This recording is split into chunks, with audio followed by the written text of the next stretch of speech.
We are back. That's right. We are back to the Race and Ethnic Relations on Campus podcast show. I am Dr. B. Welcome back to our show. Yes, this is a very special show. Show number 69. It's entitled Politics and Race. That's right. Politics and Race. It is about that time, folks, where, like I said, in the last podcast show number 68, there may be a potential to do a show on politics and race, and this is it! That's right. This show is entitled Politics and Race. We are going there in a fun way, but also in a critical and doing a deeper dive on the issues, the subtle issues, sometimes the direct issues of politics and race in 2022. Here we go. Let me first take care of business. I want to thank all our podcast platforms, Apple Podcasts, Google Play, Spotify, iHeartRadio, Samsung Podcast. Thank you, Samsung Podcast. Audible, Amazon Music, and also the podcast support, Podcorn support, and also a potential platform, Wisdom, as well as my publisher of my 2018 book, ABC Cleo, of Race and Ethnic Relations on Campus, Understanding Empowerment and Solutions for College Students. So, there you go. That was taking care of business. And for all those who are listening to us on all the other podcast platforms, I really appreciate the connections and the support. And please share our continuing podcast shows, because this is additional show for in October. I just completed show number 68. Do you feel comfortable expressing your ethnicity or not in the U.S. or elsewhere, on October 2nd? And this is October 10th. And I have to do this show because here we go. Yeah. I just went through. I'm just doing this. I just dived into this because since it's November 10th, we are less than 1 month away from the national election, and just a couple of weeks away, actually, from folks voting in their given states because of early voting. But as you know, it's October 10th, and we're less than 1 month away from the midterm elections across the United States. Less than 1 month away. And this is 2022, and the midterm elections are very, very important. In every state, in every county, in every township, in every community, in determining what are the major priorities in your area, and also who are the leaders, the folks who will be not leading but directing your particular interests, your issues. And of course, in this show, since it's based on race and ethnic relations, I'm concerned, my students are concerned about how race and ethnic relations will still kind of play out in 2022 and particularly in 2024 on the national election. But this midterm election is very important because there are certain agendas, there's certain topics that cut across, all the topics cut across race and ethnic relations. Oh, I'm going to get to my, I almost jumped into my key issue. Oh, let me just say, for those I got to preface this too. Yeah, Dr. B stepping back. See, this is how I'm stepping back. Let me preface this show. See, here I go. Prefacing this show. This show is about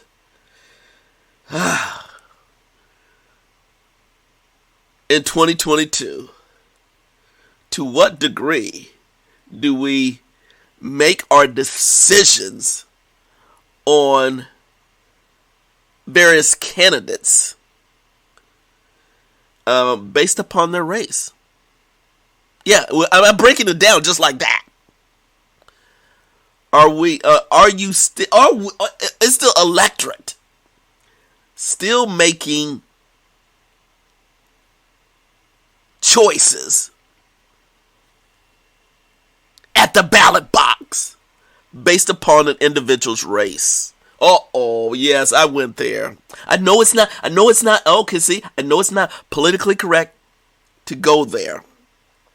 But since it's a part of my class and my students bring it up on a regular basis, and now I just want to make sure I address this issue on my podcast show. To what degree does the average citizen still select a candidate, local candidate, a representative, town council, sheriff, town manager, senator, president, vice president? Well, we're not making that selection this year.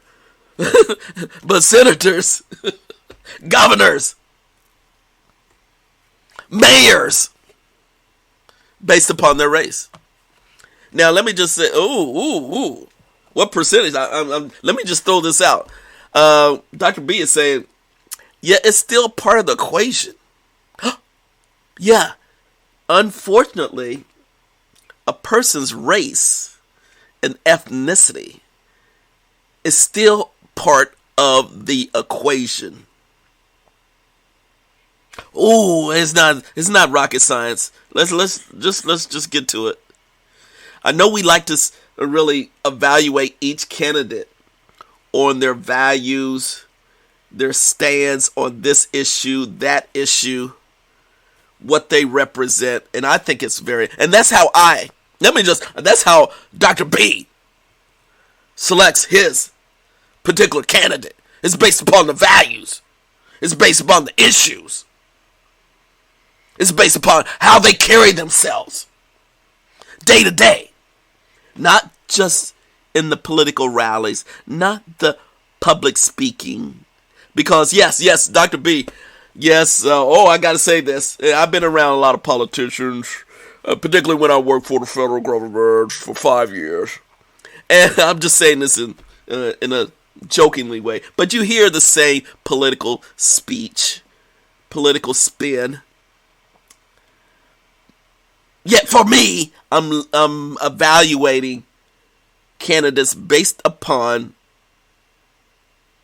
their stance on certain issues. Yes, that's what that's really it comes down to for me. Yet I would contend, that a vast majority of folks still, and I'm a little bit a part of that, still vote for a candidate based upon their race and ethnicity. Because we have some tough elections going across and I'm not picking out any candidate in any particular state. And let me just say, the parties, Democrat, Republican, Independent, Green Party, all the different parties and their candidate. Excuse me. And what they represent. It's a matter of how, yes, I'm going there. It's a matter of how do you feel whether your local representative is following through on his or her campaign promises, whether they're in office or wanting to be elected? Are they following through on their, do you perceive them following through on their plan of action for your county, district, state, district at this point in time in October 2022? Since our country is going through, we know we're going through inflation and pretty soon recession and all the things that are happening. I'm not going to go through all those issues that are happening right now, but I know all of you are feeling the uncertainty of our country. Now, it's kind of interesting. I mean, you look at other countries. I just brought that. In other countries, they're having elections too, and other countries are struggling too after COVID, and countries are coming out of COVID. The economies are trying to regenerate itself, come out, get back up to speed, and it's taking time. In the meantime, people, I'm just saying, from country to country, and the U.S. is a part of this global environment. We're a part of this situation too, whether we want to recognize it or not. We're in a global world, global economy, global politics. Hello. So we're affected by what's happening in other countries. And I see what's happening in other countries. I take note. And it's affecting the U.S. just as well. And I'm not going to bring up the issues that are happening in other countries, but you can feel it. You can see it. We're in a global economy, global politics. Yet here in the U.S., in your state, in your county, how many of you actually select a candidate based upon their race and ethnicity in 2022? Is it about their race and ethnicity, or is it about the issues that he or she stands for? And I'm going to throw out, I'm going to throw out that there is a certain percentage, and I've been thinking about this for quite some time, and my students brought it up, and my students are just so great. They don't want to go there as much, but as a professor, I have to push them to go certain areas just to encourage the dialogue, just because I know it's there. And what I do push is encourage, say, to what degree, and I didn't push this upon them, I'm saying this to my podcast audience now. Just think about it. To what degree do you select a candidate based upon his or her race? And I'm saying in 2022, it's about up to 30% of a person's selection, whether he or she going to select a candidate, and I say 30% is due to their race. What do you think? I'll just throw it out there. About 30%. I'm just saying up to 30%. The 70% are based upon their issues, what they stand for, what their values are, how they represent themselves, and the party affiliation. But I would say 30% is based upon their race and ethnicity. I know all of us would like to say, oh, don't go there, Dr. B. We're all human beings. We're just being as one. Let me just say, like I said, and all politicians will say this, and the first thing I learned by living in Washington, D.C. for 5 years, everything is political. Yeah. Don't, let's not pretend. Everything, just about everything is political. When you live in D.C. and you work for it just seems like everything, I'm just saying it seems like, let me just say, it seems like everything is political. Yet there is a strategy to the madness when you live in outside, obviously outside of Washington D.C. But yet working for the federal government, you realize politics is intense. It's 24/7. So what I'm getting to is even in 2022, people. I'm just projecting. I'm not saying it's I don't have any studies. I haven't conducted a study on this. No scientific study. I'm just guesstimating about 30%, up to 30% of a person's selection is based upon the individual's race and ethnicity. Now, in prior decades, 30, 40, 50 years ago, I'm sure the selection would be much, much higher. About 60 to 70%. 60%. Double the amount. Okay? But I'm saying, where everyone wants to equalize everything, but there's that percentage that people don't want to go there and to admit. But I am going to admit it. I'm going to say there's about 30% that the reason why the average citizen, regardless of his or her ethnicity, selects a person because of the person's race and ethnicity. Yeah, I said it. Because it comes up in my conversations all the time with my students. And because they want to know, they want to get clarification on it too.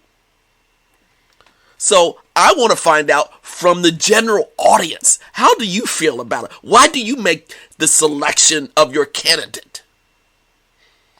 Send me your email, ejb678@gmail.com. That's right, ejb678@gmail.com. I want to find out the reason for why you are selecting a candidate. Is it based upon his or her issues? Is it based upon what they have achieved while in office? Is it based upon their leadership in their party? What they stand for, how the economy is, how it is in the local community or in the national community? Does it make any difference? Or is it based upon the person's race and ethnicity? There you go. I went there. The most obvious, and sometimes we like to sidestep the most obvious issue.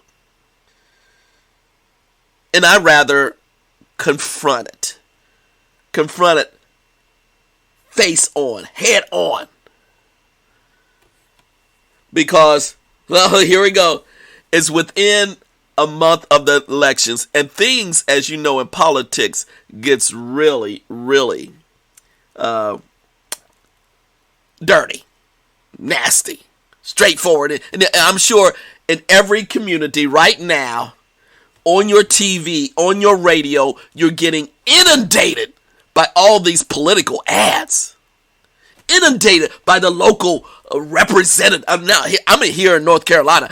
We're getting inundated by all the political ads that are everywhere, online, on TV, on all different spots. I'm trying to work out and exercise. Here comes these political ads during my workout. I said, this is ridiculous. I'm just tired of these political ads. Attacking one candidate versus another, and another, and another, and another. This is attack ads. And at this point in time, they're not even talking about the issues. They're just attacking.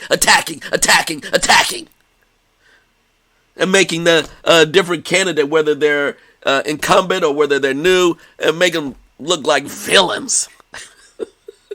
And I mean, all parties are doing this. All parties. Why can't we just make our selection based upon the issues that the candidates stand for? Period. And it should match the values and the beliefs of the local constituent. I have no problems with that. Hello, yes, I have no problems with that.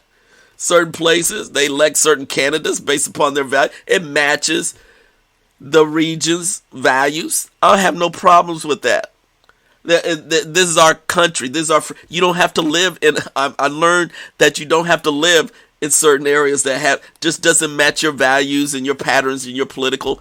I've been politically active in the past, and the reason why is because I wanted to know what the political stance were from one state to another, and if it didn't match my political values, I moved my family from place to place to place. It's okay. I don't get so inundated and so passionate about about my political stance on it. I'm looking for those who are going to move our country forward in a positive way. Okay? That's where I make my selection. Yeah, that's where I make my selection. But again, within now it's what is it? Again, October 10th. Within 30 days. Now the advertisement, all the campaigns are getting tougher and tougher, nastier and nastier, straightforward, and they show each and every candidate in their unfortunate bad light again and again and again. And I encourage everyone. Let me just say, I'm encouraging everyone, particularly college students, to go out and vote. That's the most important thing. Go out and vote your preference. Yeah, that's one of the takeaways from this podcast show. Please go out and vote during these midterm elections. They are very important. I don't care who you vote for, but vote. Express and show your right as a U.S. citizen, regardless of your race, ethnicity, age, gender, religious values, status. Go vote. Once you're 18, go vote. Extremely important to vote. And I remember when I first voted when I was 18 years of age in college. It was a rites of passage for me and many of my friends during a national presidential election. It was a rites of passage. So it is historic. Every vote is important. Your vote is. Do not think that your vote is not important. Every person's vote is important. And I say this particularly for my college students, my Gen Z students, my millennial students. They're passionate, but they tend not to vote. They get discouraged. But I'm encouraging my college students to go and vote. I'm encouraging all segments of the population to go and vote. And particularly groups of color. Go and vote. Communities of color, go and vote. All communities, go and vote. Because again, and when you vote, let me know. Did you select a candidate based upon his or her race and ethnicity, or based upon their values and the issues that they stood for? Send it to me. Just let me know at ejb678@gmail.com. Because this is a very important, and let me just say, I've heard some really interesting comments and elections across the country from different candidates. And I'm not going to bring up the candidate's name, but it's getting really hot and heavy. in all races and all, let me just say, political parties. And it's one thing that